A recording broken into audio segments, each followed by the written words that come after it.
We are here with Zach Slingsby. Thanks so much for being with us. Yeah, thanks for having me. We're sitting here at the Comedy Club at Stand Up New York for Podcast Row. Lots of fun. Love being here.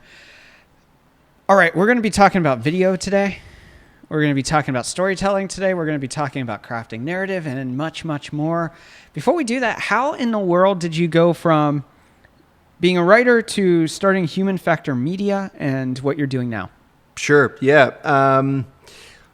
I just saw the sort of the way that it was going with digital and video, and I thought that it was going to be important to. I saw it as a new platform for telling stories, and I just think that brands are some of the most interesting stories, or certainly the most influential stories, are coming in the form of short digital videos. Yeah, and they're omnipresent. You can't avoid them. Yeah, and literature is super important to me. And I write short stories and various other things. I have MFA, but I can't, I think creative people now are business people. Yeah. And I think you have to sort of forge your own way a little bit. And there's a lot of myths besieging creative people today. And I fell for a lot of those, I think, for a long time. And so the business thing is for me a chance to see straight, have a shot at empowerment, and work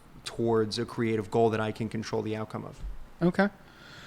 All right. So you move into creating this business, Human Factor Media. What do you guys do? We make short films for brands, basically. Like, what's that mean? It means that a brand will have a certain ad budget, and we'll say, instead of just taking a bunch of pictures of your product and boosting them all over the internet, let's make a story. Let's make a creative video, like a web series or comedy series or a documentary or create a character or something like that, right? So we're doing that in really various niches right now. Wow. So when a company comes in and they say, "Hey, here's our budget," what's that process like? What do you go through to help them figure out what's the right kind of outlet for them? Yeah, it depends on who they want to care about what they're saying. Because I think if a brand uses their platform to tell a story, they have a new leverage point with the kinds of people that they want, whose attention they want to get. Yeah. And so, if who you're trying to talk to is, 18-year-olds that are inundated with all kinds of media all day long, you're going to have to create content that's tailored to not only their interests, but their platforms. And that doesn't mean it can't be challenging or engaging or insightful or different. It just means that you want to contextualize everything you produce. I want to talk to you a little bit about narrative today. Okay. And how you create the narrative, or how businesses need to be thinking about story and narrative in the process of sharing their brand with the world. For you, why is narrative so important? Where did that love for story come from? I always wanted to be a writer. I just, even just growing up, I would write the scripts of my favorite TV shows, like The Sopranos and Law and Order and stuff. Yeah. Just would do that for hours in my room while my friends were out doing normal stuff. You don't have a lot of, you don't have a ton of, okay, it's weird. You have a lot of creative options, but at the same time, you don't have that many. Not if you want to make a What great do you mean living. by that? Well, what I mean is, let's say you were going to say you're going to be a writer. Yeah. Okay. You're throwing a rock out into the galaxy. You know. I mean, you don't. 90-something% of books sell less than 1,000 copies. Right. The most common print runs like 1,500. If authors are doing well, generally they've created some kind of following on digital platforms. So there's a lot going. It's not like Fitzgerald writing short stories from the Riviera and he'd send it in and get the check and everything, And so there's a lot. It's a different creative landscape. And I think a lot of creative people don't act as though it's a different creative landscape. I think they're still trying to make it in the 20s version of it. Yeah. And I think that's why a lot of them are very depressed.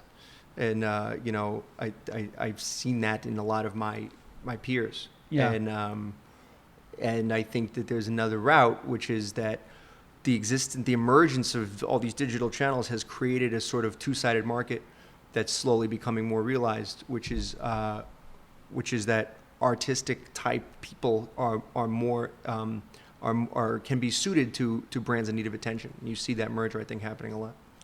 All right, so I want you to go back to that moment where you fell in love with story, because you said you like writing, and as a kid you would sit at home and write all the stories for different mediums and stuff like that.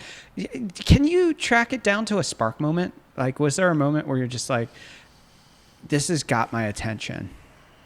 I can't. It's just as early as I remember being alive. I memorized The Night Before Christmas when I was like 2.5. I don't know. I would go to work with like my father in the summers, and I would write stories about all the people I met there. I just don't know. I just have lived that way. I don't know life any other way. So it's very much in your DNA. Yeah. It's just part of it.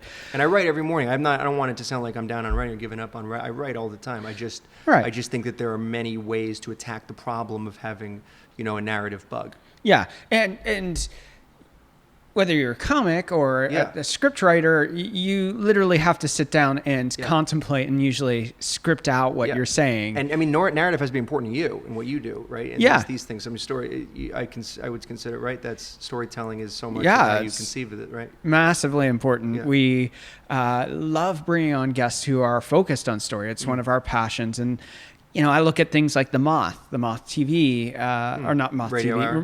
Moth Radio Hour, and they should do a TV version, but that's a different story. Yeah. And it just captivates me, and it's something that has for a long time. Like, how can we become better at communicating story and narrative?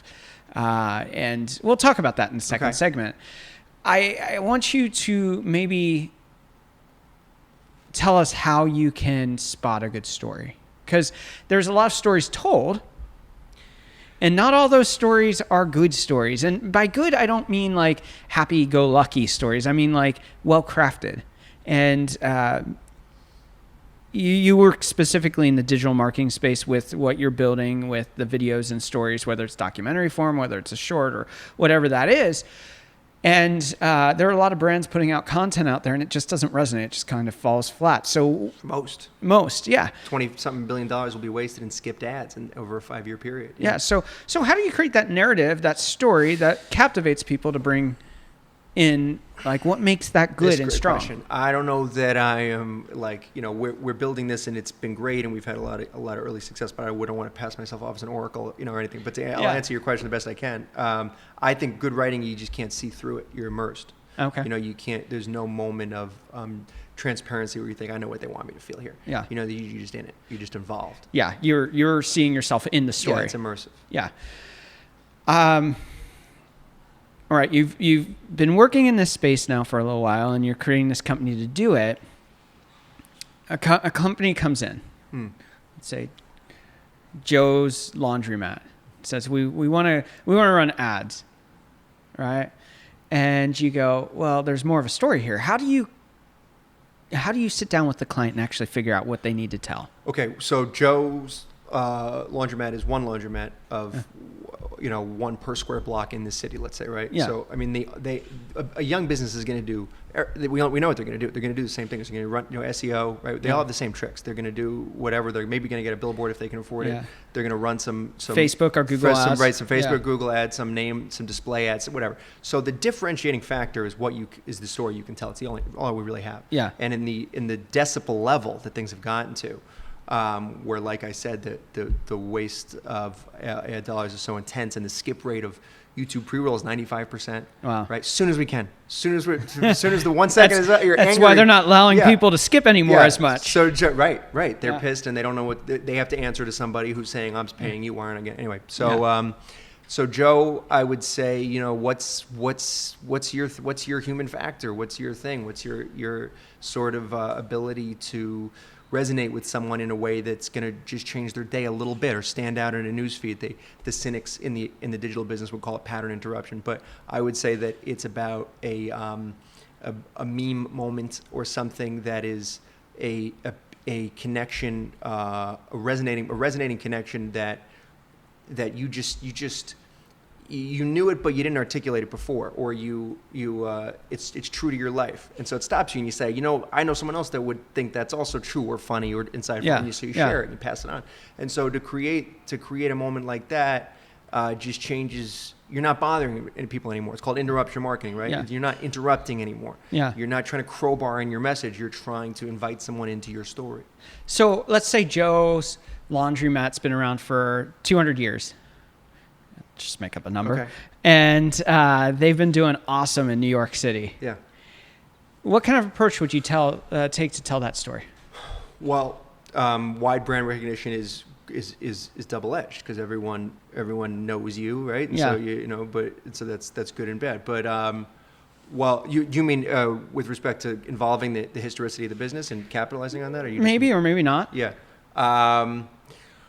I would just say you have legacy, but you can afford at that time and at that age of maturity cycle to really just become you are the sort of legacy of your business. So let's tell stories with that in mind. Let's create a sort of let's own the history of this whole space. Let's talk about the first dry cleaner ever. Let's do it. Let's tell that story. The first day some guy went into a store and was like, I don't know what to do with this. And you go home, come back in a few days. Yeah. What is that? That's crazy. I would want to know all about that. So a 10-part series, black and white, 3 minutes each, of the people putting that idea together in a funny way, to me would get a lot more people coming in. Yeah.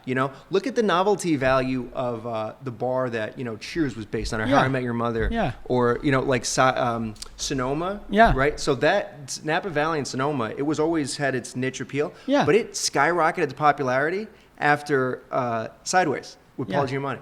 Yeah. The movie. So the movie comes out, and now the novelty value of location and industry and all those things are so, I think, undertapped. As we wrap this first segment, how do you find purpose in what you do? Well, I have to bend what I do toward purpose. Okay. Because it's easy. Like even we had an important meeting a half hour ago. I ran back here and I just, there's always that baseline feeling of is this important? Is this day meaningful? And I don't know. It's a wonderful question. I'll let you know when I become wiser and more able to answer it. Well, we will be right back to talk with Zach much, much more about the art of storytelling, and we're just going to continue this conversation. It's going to be a lot of fun. We'll be right back. Cool. How are we doing on time? Very good. I think we have until 5 o'clock. Okay. And sports release. Okay. Cool. So she might update you. Okay. Thank you for those questions. Those are great. Hope I'm doing okay here. Yeah. I'm speed speaking a little bit. Yeah. Anything that we haven't hit so far that you think is really important? It's very interesting. I don't know. I don't think about these things. You catch me off guard a little bit, but I'm trying to keep up with you. I think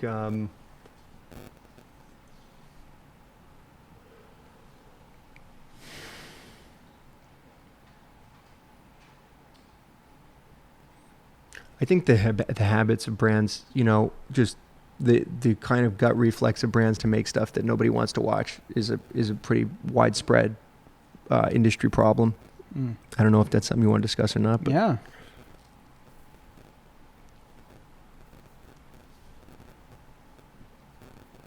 We are back with Zach Slingsby. We're going to go deeper into this conversation. We're going to break this down and give you some real practical, real world solutions here. First off, before we're going, how can people find and connect with you? Sure. You can find us, Human Factor Media, on Instagram or Facebook. And our website is relaunching in a couple of days. Hopefully it'll be there by the time this runs. And then we also are launching a video series / podcast called... It's interviews different people in different creative industries, literary, film, comedy, dance, art, music, and it's people who are doing very well in their field, but they haven't kind of crested yet, and it's called Why Aren't You Famous? So Interesting. We've got that coming out in a couple of weeks as well. That sounds really, really cool. Yeah. Very fascinating. So many stories are being told, and we kind of talked a little bit about this in the first segment. We're going to go a little bit deeper here. So many stories are told, but they're not resonating. They're falling on deaf ears. You talked about that interruption. and they're just interrupting everyday life. And yet we find those viral moments where something captivates a group of people. Could be a couple thousand, could be a couple million. And yet somehow when the person's creating content, whether it's a business or an individual, they're posting, and they're like 5 likes, 10 likes, no comments. And all of a sudden they hit a moment and just resonate. What can people be doing? What kind of questions can they be asking, and how can they be preparing their content so that they're not going to always hit it out of the park? I mean, even the biggest corporations have content that they just go, we could swear that was going to work, and it didn't work. So we're not looking for 100%, but what if they were to be able to just in a month have at least one piece of content that just really resonated with their audience? What are the questions that they need to be asking in that creation project? That creation process, I guess is a better way to say it, where they're going, whether it's video, whether it's audio, whether it's a photo, whether it's text-based, and they're posting it out there. The medium of how it's delivered could be different depending on social or traditional media, but there's something that magical happens that all of a sudden somebody resonates with it. So what are some questions that people could be asking to actually craft that better narrative? I would say that they should ask, what's short and true?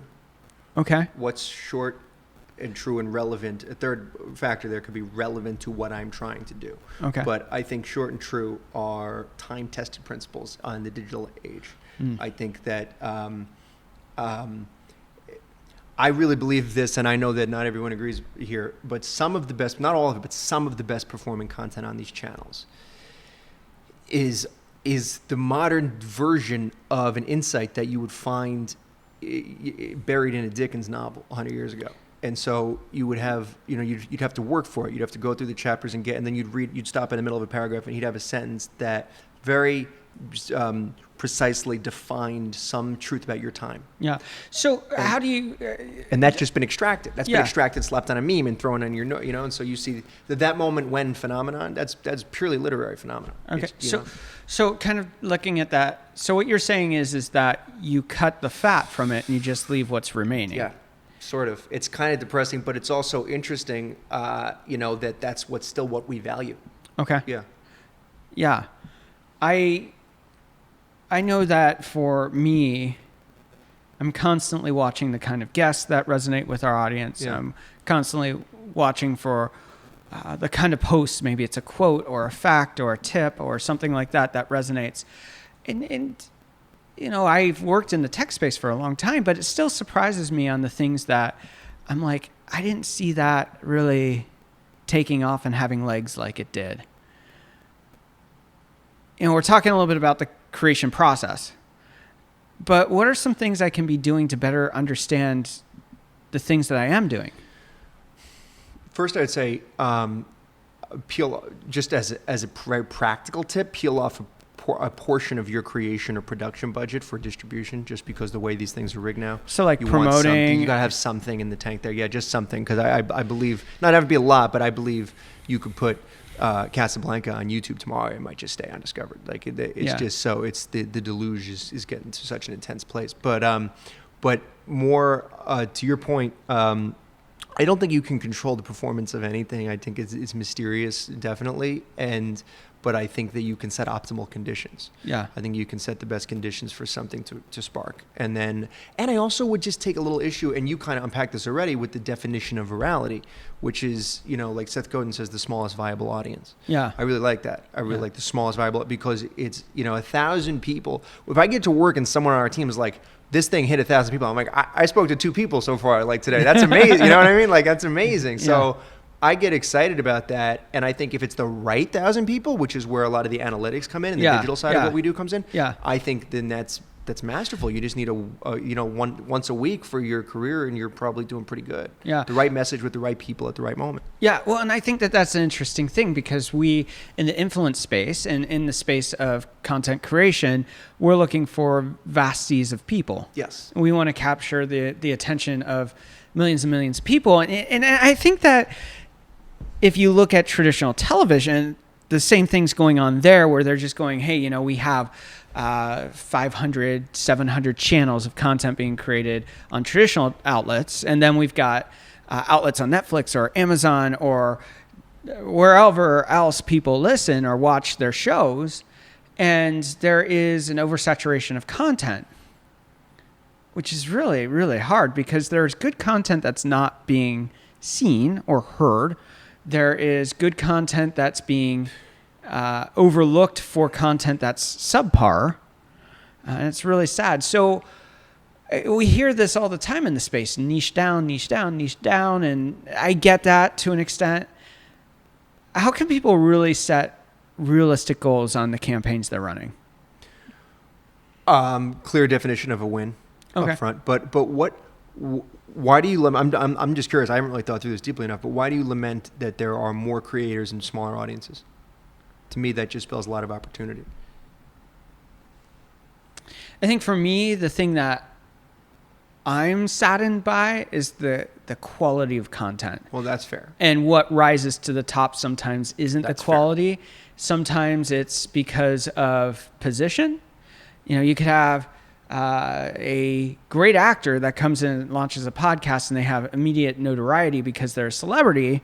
But the reality is that the content that they're putting out there isn't really relevant or good, but because they have celebrity, people follow it. Now, I can't give a specific example about that, but then you have... Yeah, no, I hear you. But then you have on the flip side, some people who are creating killer content. I was talking to someone, James Alcouture is a part of this event, and I was talking to some other creators in the video space. And I was saying about, oh yeah, I'm at this event, James Altucher's there, and he's really cool. And they're like, who's that?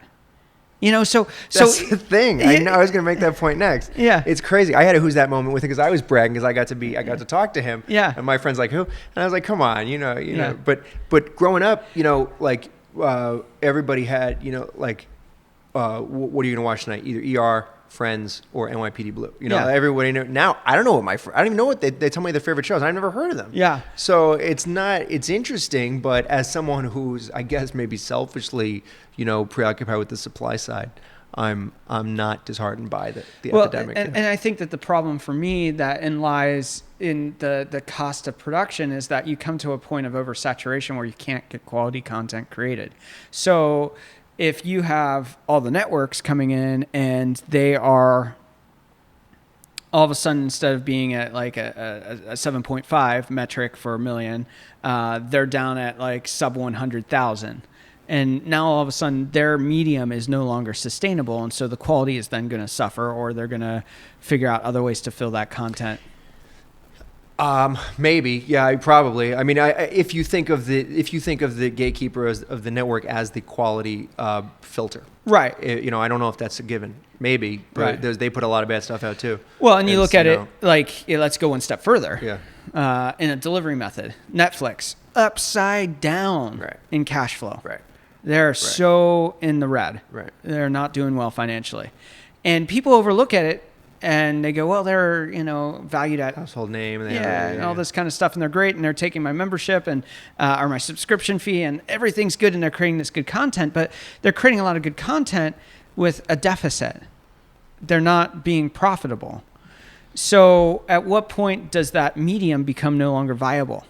And so that for me, I think, is where it gets really complicated, because you have good contenters that can't rise to the top, content creators that can't rise to the top. You have places that are creating content because that's how they survive, and they're not actually being sustainable.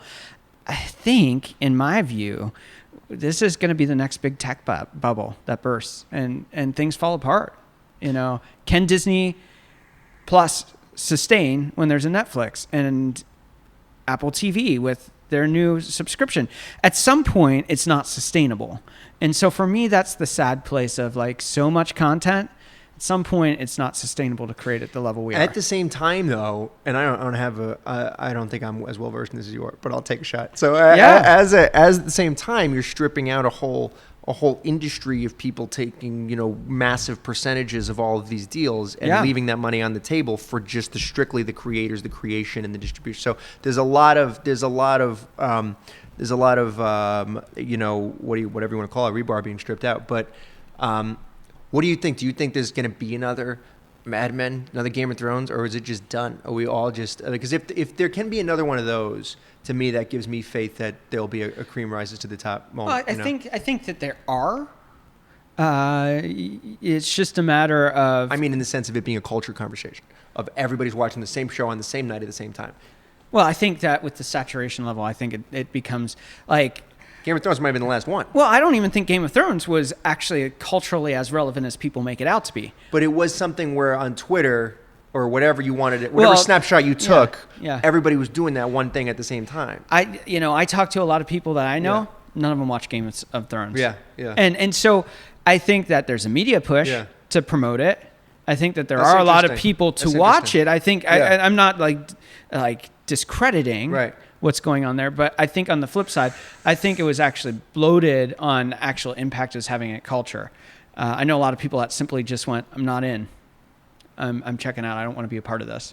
I know people like that too, but I don't think it was a myth that it was a phenomenon. I mean, I think the numbers are that, But I think the phenomenon wasn't as big as what a Friends or a Seinfeld. No, I think that's those two were. Yeah. I mean, you can even go like How I Met Your Mother or those kind of things. I just don't think the market's there. So all of a sudden, your cost of entry to being a part of an elite club is significantly lower. I would consider shows like that have hitting a specific niche that had a large enough market that it flourished and did well, and it became kind of a pop culture thing. So I don't think it had a huge audience comparative to historical TV. But I think it had enough that it was noteworthy now compared to what we're seeing as a whole because of the vast amount of content there.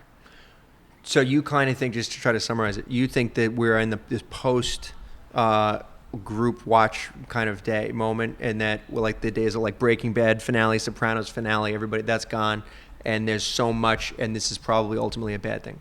No, I don't think that that's the case. I'm just curious. I'm not trying. No, I just think that the content that's being created we're talking back to the beginning about niches and stuff like that. You will have people who are incredibly, incredibly passionate and loyal fans. So you'll have those watch parties. You'll have those things. But it's just not going to be the same thing as like Who Wants to Be a Millionaire. That's what I think is true too. Yeah. And so it's just going to be different. Yeah. And I that's the thing about sustainability. And so to bring that full circle to what you're doing with Human Factor Media, what can we be doing to better identify our audience so that we can better create content that resonates with them? So maybe our swimming pool that we swim in, it's not an Olympic pool. It's a doughboy pool, or it's a kiddie pool. Right. But that kiddie pool is enough to survive or help us flourish in the space that we operate. Sure. And a lot of that's what I think we're trying to do with the video series that we're making. It's like, why aren't you famous is the tongue-in-cheek way to say it, but it's like, what's your standard of fame now, Yeah. So anyway. I hope it's not Kardashian fame. I don't want that. No, it's, you got to have a nail polish brand and you got to be naked on social media. No. Okay. I think I'm never going to win that battle. I think that you could, most brand managers will tell you right away who their demographic is. If they're right, I don't know, but they'll say right with great confidence who their customer is and how often they buy and where they live and what they drive. But I think that is an evolving conversation. I think you can come at it from the data, from a raw data analytics perspective. The emergence of sensors in the economy and AI in general make it really creepily, possible to micro-target these days, whether there are all kinds of ethical questions surrounding that. And I don't really want to explore them. I haven't been able to, my mind's not big enough to grapple with them. But, we do a very cursory version of this, just in terms of trying to get in front of people we think will care about what we make. I think that there's a question that you could answer here. Yeah. GDPR's come in over in Europe, and it's changed how we take data and actually apply it to our campaigns and everything like that. Yeah.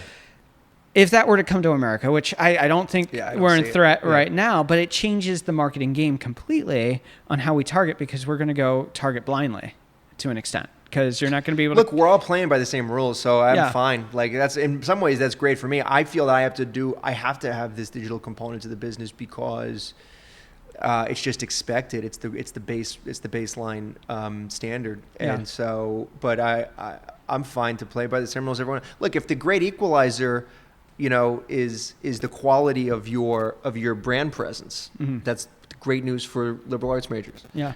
So I'm fine with that. Yeah. I want you to take and maybe give us 1 or 2 tips of what businesses should be doing right now and shouldn't be doing. Okay. What they should be doing. I mean, most businesses that I talk with, okay, and we're one team. We're not.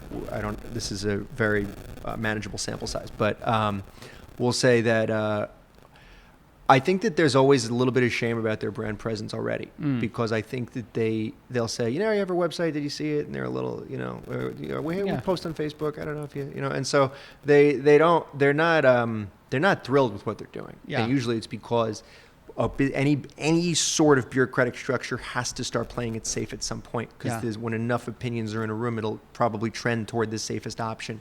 And so you're always, there's an impenetrability to the whole business model that I set up. So, as stupid as that might have been. But so I think that they should just try to, even if you're not going to hire anybody from the outside, just get some people to sit them down and give you the honest feedback on, can someone even understand what you do from your website? Are they at all, having any feeling about it one way or the other at all? Or is it just a website that you just leave up there? It's like having a storefront on an alleyway and not telling, so it's, I think that I would just say to try to invite some honest therapy from people you trust.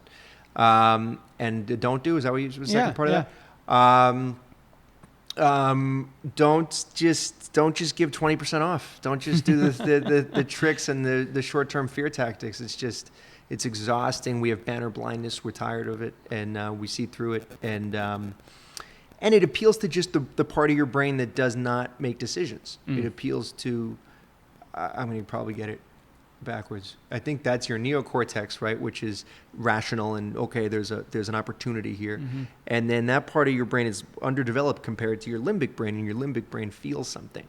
And that's the part that we use to make decisions. It's the emotional center of our being that we use to decide, okay, you know what, I'm going to follow this page and have some brand loyalty. I'm going to go with these guys, It's not an accident that every cooler at the store is a Yeti cooler, Yeah. We're going to take a break right here. In a moment, we're going to be back for rapid fire questions. Okay. Zach, we are back for rapid fire questions. Are you ready? I think so. You think so? We'll find out. All right. First question. What is one book you think every entrepreneur, every dreamer should read? Sam Walton, Made in America. What is one trend you're currently excited about? The resurgence, period, not resurgence, of brands finding it necessary to tell stories and not try to sell products. What's one thing you wish you would have known when you first started out? That no one really cares what I'm doing, and I thought that everybody was watching, caring. Is he going to screw up? And nobody noticed. Nobody cares. So if you don't realize nobody cares, it's easier to take some crazy shots. Yeah. And our final rapid fire question. What is one dream you're still wanting to fulfill in your own life?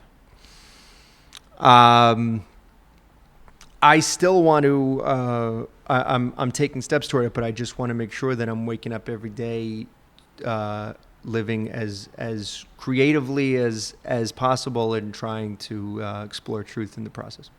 As we wrap up, we always love to have our guests leave us with a final thought. What's your final thought for us today? This is a tremendous event. You are a fantastic host, and this has been a delightful conversation. All right. Well, thank you so much for being on. We appreciate it, and we wish you the best in everything you are creating. Thank you, sir.